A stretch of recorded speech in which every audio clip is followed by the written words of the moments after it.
થરાદ પાલિકામાં દાળિયા વેતનમાં મજૂરી કરતા વાલ્મીકી સમાજના 50 મજૂરોએ નાયબ કલેક્ટર, મામલતદાર અને વહીવટદારને લેખિત રજૂઆત કરી હતી કે પાલિકા દ્વારા તેમને લઘુત્તમ વેતન પ્રમાણે પગાર અપાતો નથી અને પાલિકામાં લાંબા સમયથી ફરજ બજાવીએ છીએ તેમ શહેરને ચોખ્ખું રાખવાની મહત્તમ ફરજ બજાવીએ છીએ, એથી સરકારના ધારાધોરણ મુજબ પગાર મળવો જોઈએ તે પ્રમાણે પગાર મળતો નથી, તે બારોબાર પગાર કપાઈ જાય છે।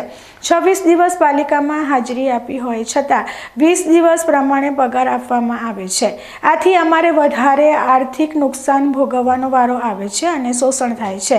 આથી પાલિકા વહીવટદાર KH વાઘેલાને રજૂઆત કરી સંપૂર્ણ હાજરી દર્શાવીને ન્યાય આપવાની માંગ કરી હતી।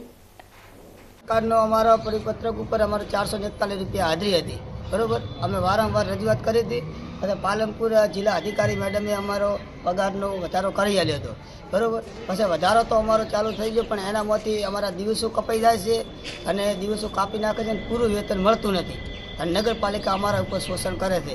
મેં વારંવાર રજૂઆત કરી મામલતદાર સાહેબને, જિલ્લા અધિકારીને અને કલેક્ટર સાહેબને રજૂઆત કરેલી છે અમે।